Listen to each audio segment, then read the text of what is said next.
Ya,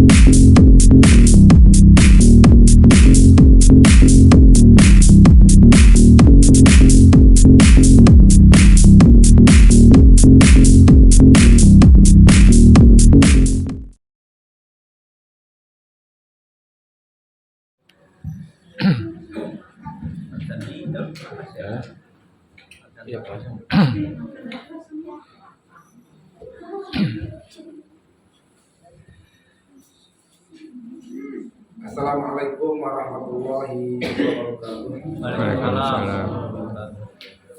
Alhamdulillah wa bihi nasta'inu ala umuri dunya waddin wa ala alihi wa sahbihi ajma'in.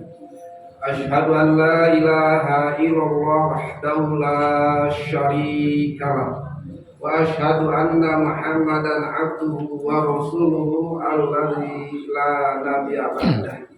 Amma ba'd. Qala Allah ta'ala fil Qur'anil Karim, a'udzu billahi minasy syaithanir rajim. Ya ayyuhalladzina amanu taqullaha haqqa tuqatih wa la tamutunna illa wa antum muslimun. Shadaqallahul adzim wa shadaqa rasulul karim. Ma'asyiral muslimin, ikhwatu iman, bapak-bapak, ibu-ibu sedang sholat isya yang insya Allah akan dilanjutkan dengan sholat tarawih berjamaah. Alhamdulillah wa syukurillah, dengan rahmat, hidayah dan kasih sayang Allah subhanahu wa ta'ala, sampai malam hari ini kita masih banyak diberi nikmat oleh Allah subhanahu wa ta'ala. Wabil khusus nikmat yang paling besar adalah nikmat iman, nikmat Islam, nikmat kesehatan rohani dan nikmat kesehatan jasmani, di mana dengan nikmat itu semua kita sebagai hamba Allah bisa melaksanakan kewajibannya, yaitu sholat isya berjamaah. Salawat serta salam semoga tetap berlimpah curah kepada Habibana wa Nabiyana Muhammad Sallallahu Alaihi Wasallam beserta keluarganya, sahabatnya, sampai kita semua yang insya Allah senantiasa istiqomah di jalannya. Hadirin ikhwatul iman yang dimuliakan oleh Allah subhanahu wa ta'ala, di bulan suci Ramadan ini mudah-mudahan menjadi kafarat, menjadi penghapus dosa satu Ramadan yang telah lalu. Sebagaimana hadis Rasulullah Shallallahu Alaihi Wasallam, al-jum'ah ila jum'ah kafaratun, wa Ramadan ila Ramadan kafaratun, wal umrah ila umrah kafaratun. Satu Jumat ke Jumat berikutnya adalah menjadi penghapus dosa. Satu Ramadan ke Ramadan berikutnya juga menjadi penghapus dosa. Dan dari satu umroh ke umroh berikutnya menjadi penghapus dosa. Hadirin ikhwat iman yang dimuliakan oleh Allah subhanahu wa ta'ala, saya merasa bangga karena imam kita ini anak muda, ya. Gitu. Ini jarang, ya. Pekan yang lalu saya tarawih di Bekasi Timur, Pak. Ya. Di masjid itu yang hadir ke masjid hampir semuanya di atas 50 tahun. Ya. Tidak ada yang 50 tahun ke bawah, ya. Apalagi yang 40, 30 tahun ke bawah. Enggak ada remaja. Tapi begitu pulang jam 9 lewat, ya. Lewat Agus Salim, Masya Allah, subhanallah, itu anak remaja banyak sekali. Karena memang Agus Salim itu kan deretan KP-KP, ya, KP-nya besar-besar. Subhanallah, remaja putra, remaja putri yang pakai jilbab banyak, yang tidak pakai jilbab lebih banyak lagi. Motor sampai ampar-amparan keluar sepanjang Agus Salim. Subhanallah. Ini tugas orang tua kita. Remaja yang akan menjadi pemimpin kelak bukan di masjid adanya, tapi di kafe. Dan ini juga mungkin tugas kita untuk tugas ceramah di kafe-kafe, ya kan? Untuk menghilangkan kafenya mungkin susah, tapi bagaimana kita diisi kafe itu dengan ceramah. Sebagaimana dulu Imam Hasan al-Banna ya di Mesir, keberhasilan dakwah Hasan al-Banna itu adalah dari kafe ke kafe dakwah gitu kan, sehingga anak-anak remaja semangat untuk beragama. Ini tugas kami. Di sini alhamdulillah ada beberapa yang di bawah 40 tahun itu ya. Alhamdulillah. Mudah-mudahan ini menjadi generasi penerus kita. Amin. Iwabillah rahimakumullah yang dimuliakan oleh Allah Subhanahu wa taala. Ada orang bertanya, mengapa sih kita harus sahur? Capek, lapar, haus, ya, harus bekerja, lemes. Mengapa kita harus berlapar-lapar, berhaus-haus? Jawabannya dalam Quran surat Al-Baqarah ayat tentang sahur. La'allakum tattaqun. Agar kita dengan saum ini dilatih oleh Allah menjadi orang yang bertakwa. Mengapa kita harus jadi orang bertakwa? Allah menjawab dalam Al-Quran, Al-Jannatu u'iddat lil muttaqin. Surga itu hanya diperuntukkan oleh orang-orang yang bertakwa. Selain orang yang bertakwa, haram masuk surga. Makanya kita bertakwa ini karena ingin masuk ke dalam surga Allah Subhanahu wa ta'ala. Kenikmatan yang sesungguhnya ada di dalam surga. Di dalam surat Az-Zumar Allah berfirman, wasiqal ladzina taqaw ilal jannati zumar. Ya. Dikirim orang-orang takwa itu masuk surga secara berkelompok-kelompok. Kelompok musola al-ikhlas memasuki surga. Berkelompok begitu kan, kelompok masuk al-ikhlas. Dipimpin oleh siapa begitu kan? Ustaz Agus begitu kan, luar biasa. Disambut oleh para malaikat. Yusabbihuna bihamdihi, yang senantiasa bertasbih kepada Allah Subhanahu wa taala. Bayangkan teman-teman, kita masuk ke dalam surga Allah, di kanan kiri kita disambut oleh para malaikat yang berjejer, yang senantiasa bertasbih. Ini kebahagiaan yang luar biasa. Masuk ke dalam surga, disambut lagi oleh bidadari cantik bermata lentik. Ya. Bidadarinya bukan satu, bukan dua, tapi minimal 7 bidadarinya, Bapak. Ya. Ya, minimal 7 bidadarinya. Sambil menawarkan, wahai Tuhan, mau makan dulu, mau mandi, atau mau tidur dulu, mau apa? Saya layani semau Tuhan. Ya, luar biasa. Kita sekarang jangankan 7 ya, 1 aja ribut begitu. Ya. Baru mau 2 saja, baru mau nih 2 sudah ribut gitu kan. Wah, udah lepas ya, baru mau gitu kan. Nah, di surga itu 7 itu ya bidadarinya. Ada tugas atau yang harus dikerjakan selaku orang bertakwa agar kita bisa menikmati indahnya surga. Kita lihat surat Al-Baqarah saja yang gampang ya. Minimal ada 5 hal yang harus kita perdalam sebagai orang yang mengaku bertakwa, beriman kepada Allah Subhanahu wa taala. Yang pertama, alladzina yu'minuna bil ghaib. Kita harus memperdalam, memperkuat, menghadirkan Allah di dalam pikiran kita, di dalam hati kita, kapanpun, dimanapun, sedang apapun kita, Allah senantiasa ada bersama kita. Allah hadir bukan hanya di musola. Allah hadir bukan hanya di masjid. Allah hadir bukan hanya sedang sholat. Allah hadir bukan hanya sedang pengajian. Tapi dimanapun, sedang apapun kita, 24 jam Allah senantiasa ada bersama kita. Sehingga rasa roja berharap kita hanya kepada Allah, menggantungkan diri.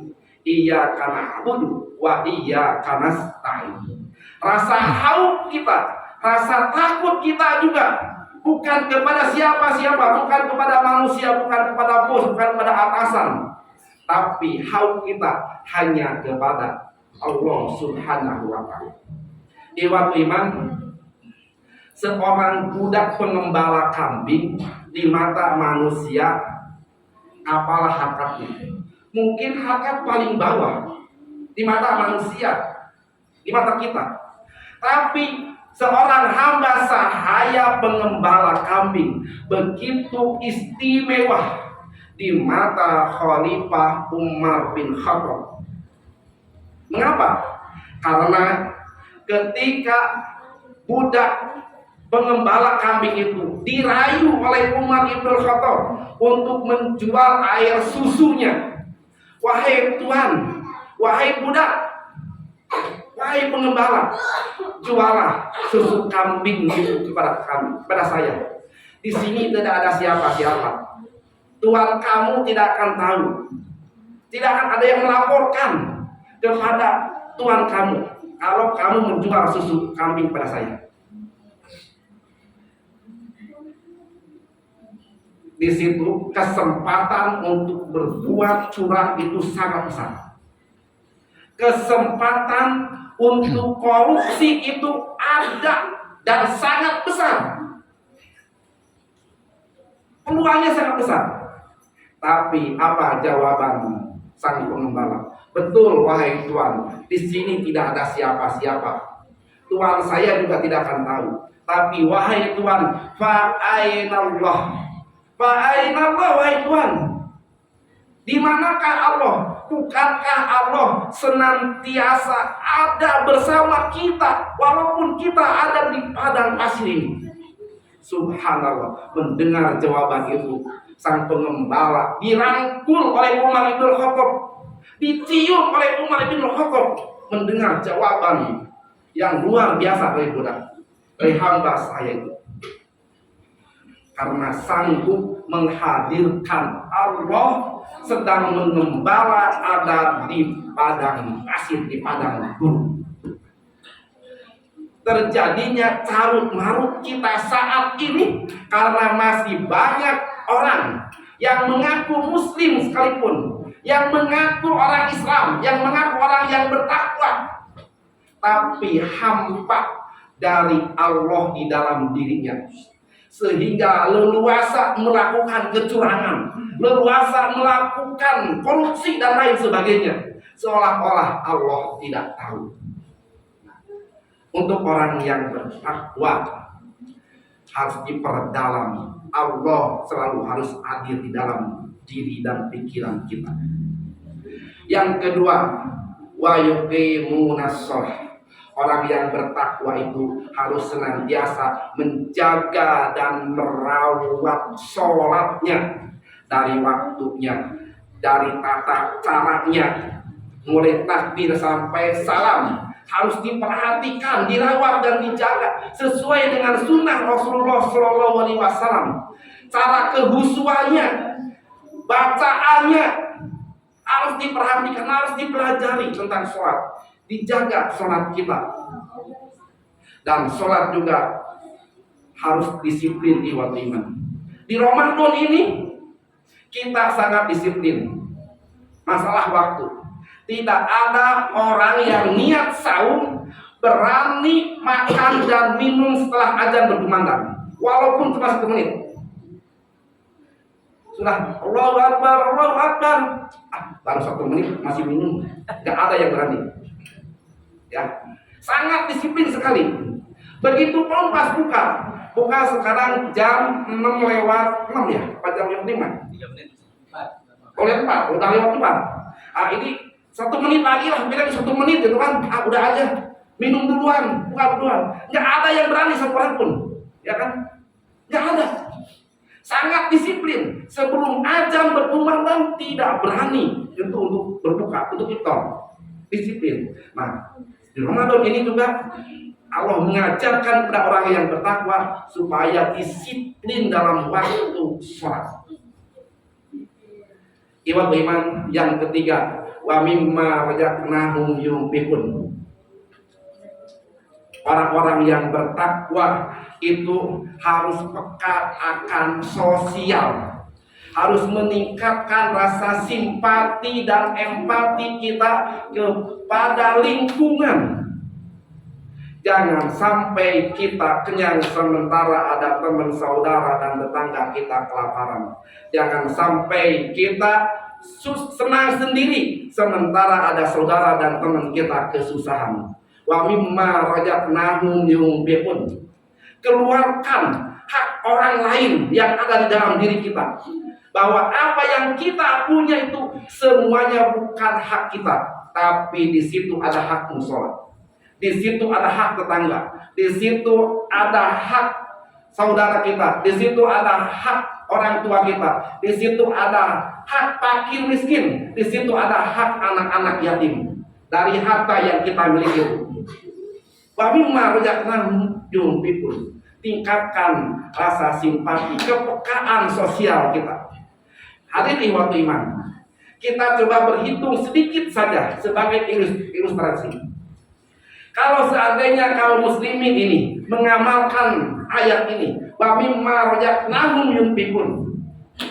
Jumlah kaum muslimin di Indonesia ini lebih dari 200 juta ya. Lebih dari 200 juta. Katakanlah separuhnya 100 juta saja orang Islam yang berinfak sehari 1.000 rupiah saja. Sehari 1.000 rupiah, infaknya 100 juta orang. Berapa jumlahnya? Sudah 100 miliar. Ya, 100 miliar satu hari. Kalau sehari 1.000 perak saja. Kalau 2 hari 200 miliar. Berapa sebulan? Berapa setahun? Kalau mengamalkan ayat ini, BPJS itu harusnya kalau dikelola dengan baik harus gratis kesehatan. Pendidikan itu harus gratis, harus makmur rakyat kita. Tidak ada tidak ada miskin. Kenapa? Karena harta orang Islam ini sangat banyak. Tinggal pengelolaannya yang benar. 4 triliun satu tahun dana orang Islam. Kalau sehari 1.000 biasa. Kalau sehari 10.000, sehari 1 triliun. Subhanallah. Wa mimma razaqnahum yunfiqun. Tingkatkan rasa simpati. Yang keempat, waladina yu'minuna bima unzila ilaika wa ma unzila min qabl. Allah mengajarkan kepada kita untuk memperdalam Al-Quranul Karim. Tahapan pertama belajar Al-Quran, tahapan kedua membaca Al-Quran, tahapan ketiga mencoba mengartikan Al-Quran, tahapan berikutnya memahami Al-Quran, ya, mengamalkan Al-Quranul Karim. Al-Quran itu Allah jelaskan hudan linnas, petunjuk bagi manusia, wabayyinatin minal huda, dan penjelasan dari huda itu. Kalau sekarang mah cuklisnya. Nah, huda itu jalan ke surga. Kita kan belum pernah ada yang ke surga, ya. Kita ingin ke surga dan kita tidak tahu jalan ke surga kemana. Maka Allah berikan petunjuknya, yaitu Al-Quran. Al-Quran itu sekarang bagaikan map, Google Map. Kita mau ke tempat yang belum pernah kita tuju, tidak tahu, gampang, klik saja mapnya, diarahkan belok kanan, belok kiri, lurus, ya kan? Nyampe ke tujuan gampang, simpel, cepat, pakai map. Nah, kalau kita mau ke surga, buka map kita. Apa map kita? Al-Quran. Buka Al-Quran, baca, pelajari, pahami Al-Quranul Karim. Kalau mapnya saja tidak dibuka, tidak tahu, tidak paham, ya, bagaimana kita mau ke surga? Bisa-bisa nyasar ke surga kita. Nah, maka di Ramadan ini kita tingkatkan keimanan dan pemahaman kita terhadap Al-Quran. Dan yang terakhir, yang meyakini akan adanya hari akhirat. Iwatu iman rahimakumullah, kita meyakini bahwa hidup kita ini akan berakhir, dan hidup kita ini akan dipertanggungjawabkan oleh Allah Subhanahu wa Ta'ala. Kalau binatang mati hanya cukup dimakan belatung saja, tapi kalau kita mati lain di kuburan dimakan belatung, tapi akan ada perhitungan dari Allah Subhanahu wa Ta'ala. Baik dan jeleknya kita, ya, ini tergantung nasib kita sekarang. Nanti kita akan masuk surga atau akan masuk neraka, tergantung kita sekarang. Kata Allah, mau masuk surga silahkan, tidak ada paksaan. Mau masuk neraka silahkan. Mau sholat silahkan. Mau sholat, tidak, saya tidak mau sholat, saya tidak mau puasa, saya mau berbuat dosa, silakan kata Allah. Tapi ingat, nanti ada hari perhitungan, akan ada hari. Hadirin iman yang dimuliakan oleh Allah Subhanahu wa Ta'ala, itulah orang-orang yang beriman. Pahami dan kuatkan 5 hal tadi. Keyakinan terhadap Allah Subhanahu wa Ta'ala, merawat dan menjaga kita, tingkat rasa empati dan simpati kepada sesama kita, dan buka map kita jalan ke surga, yaitu Al-Quranul Karim. Dan ingat bahwa apa yang kita lakukan saat ini akan diperhitungkan kelak di yaumil akhirat. Iman barangkali itu saja yang bisa saya sampaikan. Alhamdulillah, billahi taufiq wal hidayah. Wassalamualaikum warahmatullahi wabarakatuh.